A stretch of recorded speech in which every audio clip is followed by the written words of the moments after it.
বিসমিল্লাহির রহমানির রহিম। বাংলাদেশ জামায়াতে ইসলামী কর্তৃক আয়োজিত আজকের এই জাতীয় সমাবেশে উপস্থিত সংগ্রামী মুসলিম জনতা, আসসালামু আলাইকুম। শুধু ক্ষমতার পালাবদলের জন্য ২৪-এর অভ্যুত্থান হয় নাই, ক্ষমতার ভারসাম্য নিশ্চিত করে নতুন গণতান্ত্রিক বাংলাদেশ বিনির্মাণের জন্য ২৪-এর অভ্যুত্থানে আমরা অংশ নিয়েছিলাম।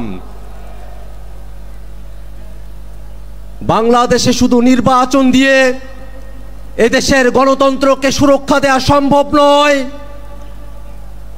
১৪, ১৮, ২৪-এ নির্বাচন হয়েছে, কিন্তু বাংলাদেশের গণতন্ত্রকে সুরক্ষা দেওয়া সম্ভব হয় নাই।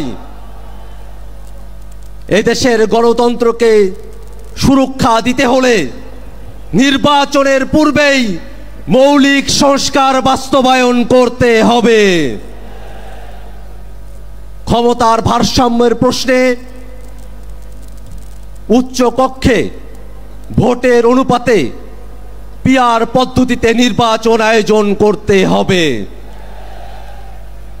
পিআর পদ্ধতিতে নির্বাচন হলে উচ্চ কক্ষ চাই না, এই বক্তব্য যারা দেয় তারা জাতির সঙ্গে প্রতারণা করে। ভাইরা আমার,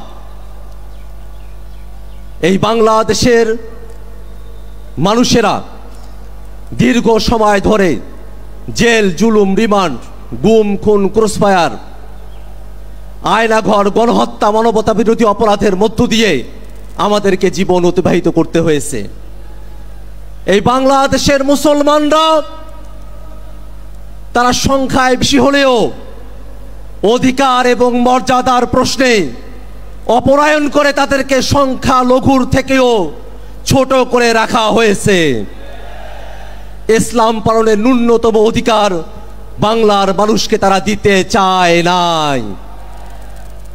আমরা স্পষ্ট করে বলি, এই বাংলাদেশে ধর্ম পালনের কারণে কোনো মানুষের প্রতি আর কোনো জুলুম আমরা হতে দেব না। এদেশের মুসলমান, হিন্দু, বৌদ্ধ, খ্রিস্টান সকল ধর্মের মানুষ সকলে শান্তিতে বসবাস করবে। জুলাই অভ্যুত্থানে এটাই আমাদের প্রত্যাশা। ভাইরা আমার, এই বাংলাদেশের মানুষের উপরে আওয়ামী লীগ এবং তার দোসরেরা যে গণহত্যা এবং মানবতা বিরোধী অপরাধ সংগঠিত করেছে, সেটাকে যদি বিচারের আওতায় না নিয়ে আসা হয়, ২৪-এর শহীদদের সঙ্গে বেঈমানি করা হবে।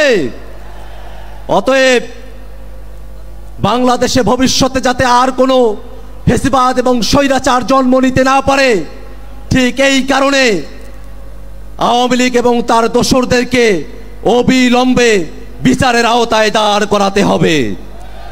ভাইরা আমার, বাংলাদেশে জাতিসংঘের মানবাধিকার কমিশনের অফিস হবে।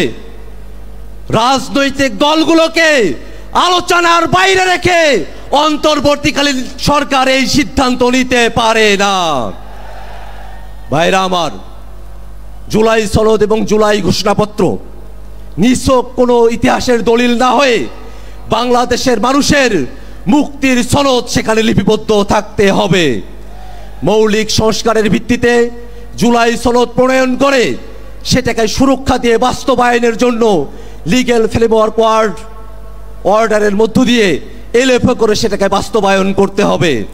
ভাইরা আমার, বাংলাদেশের মানুষেরা নতুন একদিনের প্রত্যাশা করে, যে নতুন দিনে বাংলাদেশের ফ্যাসিবাদ বিরোধী সকল পক্ষ ফ্যাসিবাদের বিরুদ্ধে বাংলাদেশের স্বাধীনতা, সার্বভৌমত্বকে রক্ষায় একযোগে কাজ করবে। এই আহ্বান জানিয়ে জাতীয় নাগরিক পার্টি এনসিপির তরফ থেকে আপনাদেরকে শুভেচ্ছা জানিয়ে আমি আমার বক্তব্য শেষ করছি। ইনকিলাব জিন্দাবাদ। আসসালামু আলাইকুম ওয়া রাহমাতুল্লাহ।